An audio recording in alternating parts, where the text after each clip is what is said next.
ಸಚಿವ ಪ್ರಿಯಾಂಕ್ ಖರ್ಗೆಗೆ ಹೈಕಮಾಂಡ್ ಬುಲಾವ್. ದೆಹಲಿಗೆ ಬರುವಂತೆ ಮಲ್ಲಿಕಾರ್ಜುನ ಖರ್ಗೆ ಬುಲಾವ್ ನೀಡಿದ್ದಾರೆ. ಸಚಿವ ಪ್ರಿಯಾಂಕ್ ಖರ್ಗೆ ದಿಢೀರ್ ದೆಹಲಿಗೆ ಪ್ರಯಾಣವನ್ನ ಬೆಳೆಸಿದ್ದಾರೆ. ದೆಹಲಿಗೆ ಬರುವಂತೆ ಸೂಚನೆಯನ್ನ ಕೊಟ್ಟಿದ್ದಾರೆ. ಎಲ್ಲಾ ಕಾರ್ಯಕ್ರಮಗಳು ರದ್ದಾಗಿವೆ. ಹಿಂದಿನ ಕಾರ್ಯಕ್ರಮಗಳನ್ನ ರದ್ದು ಮಾಡಿದ್ದಾರೆ ಪ್ರಿಯಾಂಕ್ ಖರ್ಗೆ.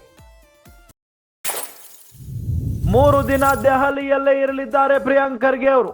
ಪ್ರಿಯಾಂಕ್ ಖರ್ಗೆ ವಿರುದ್ಧ ಬಿಜೆಪಿ ಹೋರಾಟ ತೀವ್ರ ಹಿನ್ನೆಲೆ, ಬಿಜೆಪಿ ಪ್ರತಿಭಟನೆ ತೀವ್ರಗೊಳಿಸುತ್ತಿರುವ ಹಿನ್ನೆಲೆ ಖರ್ಗೆ ಅಲರ್ಟ್ ಆಗಿದ್ದಾರೆ.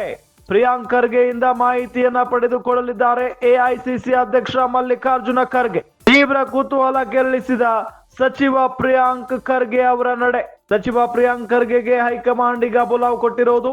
ಸಚಿವ ಪ್ರಿಯಾಂಕ್ ಖರ್ಗೆ ದಿಢೀರ್ ದೆಹಲಿ ಪ್ರಯಾಣವನ್ನ ಬೆಳೆಸಿದ್ದಾರೆ. ದೆಹಲಿಗೆ ಬರುವಂತೆ ಮಲ್ಲಿಕಾರ್ಜುನ ಖರ್ಗೆ ಅವರೇ ಬುಲಾವ್ ಕೊಟ್ಟಿರೋದು.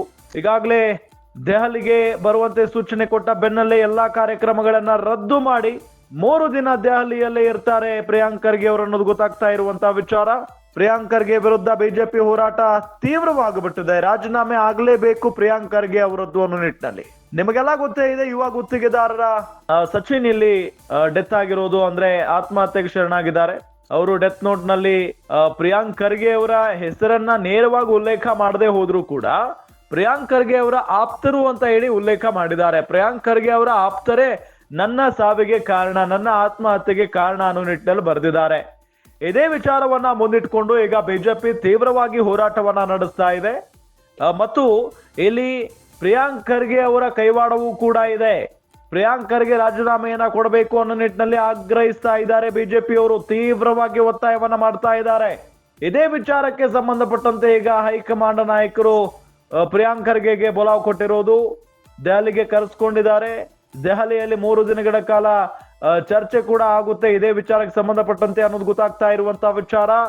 ಹಾಗಾಗಿ ಕಾದ್ ನೋಡೋಣ ಯಾವ ರೀತಿಯಾದಂತಹ ಸಲಹೆ ಸೂಚನೆಗಳನ್ನ ಕೊಡ್ತಾರೆ ಮಲ್ಲಿಕಾರ್ಜುನ ಖರ್ಗೆ ಅವರು ಪ್ರಿಯಾಂಕ್ ಖರ್ಗೆ ಅವರಿಗೆ ಅಂತ ಹೇಳಿ.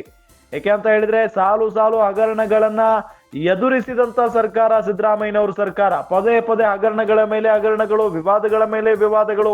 ಇಷ್ಟೆಲ್ಲ ಆದ ನಂತರ ಈಗ ಪ್ರಿಯಾಂಕ್ ಖರ್ಗೆ ಅವರ ರಾಜೀನಾಮೆಗೆ ಬಿಜೆಪಿ ಬಿಗಿಪಟ್ಟು ಹಿಡಿದಿರೋದು ಗಮನಿಸ್ತಾ ಇದೀವಿ. ಈ ವಿಚಾರವನ್ನ ಕಾಂಗ್ರೆಸ್ ಯಾವ ರೀತಿಯಾಗಿ ಹ್ಯಾಂಡಲ್ ಮಾಡುತ್ತೆ ಅನ್ನೋದನ್ನ ಕಾದ್ ನೋಡ್ಬೇಕಾಗಿದೆ.